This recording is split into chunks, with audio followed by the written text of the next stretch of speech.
మీ business ఏదైనా మీ ఊర్లో promotion చేయాలంటే అది సుమన్ టీవీతోనే సాధ్యం. ఇప్పుడే సంప్రదించండి. నమస్తే, వెల్కమ్ టు సుమన్ టీవీ. ఉమ్మడి నిజామాబాద్ జిల్లాలో నవరాత్రుల పండుగ చాలా అంగరంగ వైభవంగా జరుపుకున్నాము. సో ఈ రోజు 11వ రోజు స్వామివారు చాలా మంచి పూజాది కార్యక్రమాలు అందుకున్నాడు. సో ఫైనల్గా గంగమ్మ ఒడికి చేరబోతా ఉన్నాడు. సో సార్వజనిక గణేష్ మండలి గురించి మాట్లాడుకుంటే, సార్వజనిక గణేష్ మండలి గణపతి లేపిన తర్వాతనే నిజామాబాద్లో ప్రతి గణపతి కూడా లేస్తుంది. సో ధన్పాల్ సూర్యనారాయణ గుప్తా గారు ఉన్నారు, ఎమ్మెల్యే గారు. సో ఒకసారి వారితో మాట్లాడదాము. ఏంది 8 ఫీట్ల గణపతులు ఒక దగ్గర వేయాలా, ఇంకొక వేరే గణపతులు వేరే దగ్గర వేయాలా అనేది ఒక క్లారిటీ ఉన్నది. సో అసలు ఏంది అనే దానిపైన మాట్లాడదాము.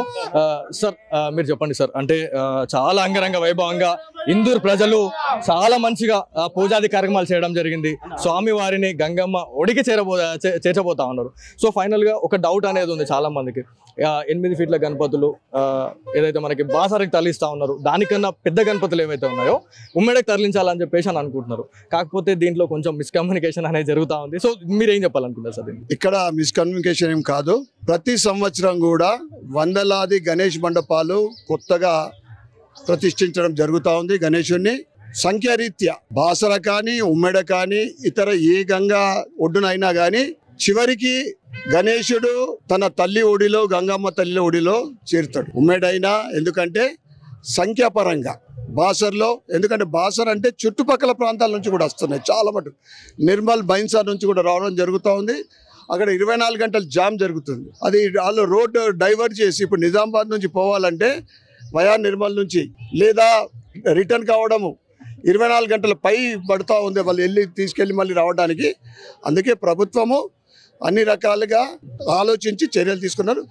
ఏదైనా కానీ ఫైనల్గా గణేశుడు, గణనాథుడు తల్లి ఒడిలో, గంగమ్మ తల్లి ఒడిలో చేరడం ఖాయం. సో చాలా వరకు కూడా అక్కడక్కడ అపశృతులు అనేవి కనిపిస్తూ ఉంటాయి ప్రతి ఏడాది. సో ఈ ఏడాది ఎలాంటి ఇబ్బందులు కలగకుండా ఉండేందుకు మన హిందూ బంధువులకి మీరు ఏం చెప్పాలనుకుంటారు నిమజ్జన పరంగా? హిందూ బంధువులు ఎవరికి కూడా ఇబ్బంది కలిగించరు. ఎవరైతే ఇబ్బంది కలిగిస్తారో వారికి మాత్రము తగిన సమాధానం ఇస్తారు. హిందువుల ఐక్యత, ఇతర మతస్థుల పైన దాడులు కానీ ఈ కన్వర్షన్లు కానీ ఎక్కడ కూడా మీరు ఒక చిన్న ఉదాహరణ కూడా చూపట్లేరు. హిందువులు కన్వర్ట్ అయితే మళ్ళీ గర్వాపసి ఉంటుంది, లేదా హిందువుల పైన దాడులు జరిగితే దానికి ఈట్గా జవాబు పత్తర్స్ అనే విధంగా జవాబిస్తారు. అంతేకాని హిందువులు చాలా సౌమ్యులు, శాంతియుతంగా వారందరూ కూడా కలిసిమెలిసి ఉండాలనే ఒక ఆలోచనతోటి హిందువులు ఉంటారు. ఈ 10 రోజులలో ఎక్కడ కూడా ఒక చిన్న అపశృతి జరగకుండా లక్షలాది మంది, ఇందూరు నగరంలో లక్షలాది మంది ఉత్సవాల్లో పాల్గొన్నా కానీ ఒక చిన్న ఇన్సిడెంట్ కూడా జరగలేదంటే దానికి హిందువుల ఐక్యతనే మీకు సమాధానం ఇది. సో ఫైనల్గా చిన్న పిల్లలకు కావచ్చు, యూత్కి ఏం చెప్పాలనుకుంటారు? అంటే అక్కడక్కడ చెరువుల దగ్గర నిమజ్జనం చేస్తూ ఉంటారు, ఉమ్మడికి వెళ్తూ ఉంటారు, అక్కడ కూడా చాలా పెద్ద ఏరియా అది, బాసరకు వెళ్తూ ఉంటారు. అక్కడ వేసే టైంలో కావచ్చు ఎట్లాంటి జాగ్రత్తలు తీసుకోవాలి సార్? ఈ నిమజ్జన కార్యక్రమం అప్పుడు తగు జాగ్రత్తలు తీసుకున్నాలా.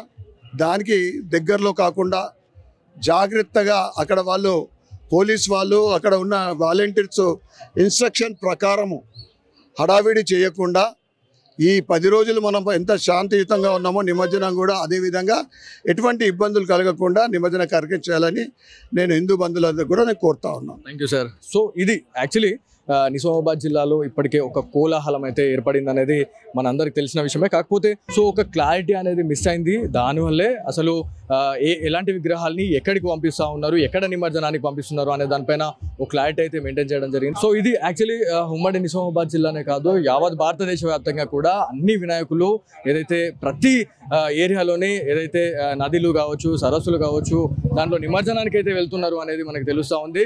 ఆఖరికి గంగమ్మ ఒడిలో అయితే గణనాథుడు చేరబోతా ఉన్నాడు. ఇలాంటి దాంట్లో చాలా వరకు కూడా కొన్ని సేఫ్టీ ప్రికాషన్స్ పాటించండి. యూత్కి అయితే చాలా వరకు ఎమ్మెల్యే గారు చాలా మంది సందేశం ఇచ్చారు. ఏంది ఏం కథ అనే దానిపైన కూడా చాలా వరకు కొన్ని సేఫ్టీ ప్రికాషన్స్ ఇవ్వడం జరిగింది. ఒకవేళ మనకి చెరువులు కావచ్చు, ఆ ఏరియాలలో చెరువులలో వేసే టైంలో చాలా వరకు కూడా కొంచెం జాగ్రత్తగా ఉండండి అని చెప్తా ఉన్నారు. సో ఇది ఇవాళ Suman TV special story. Camera person కార్తిక్తో బాలు, సుమన్ టీవీ, నిజామాబాద్ నుంచి.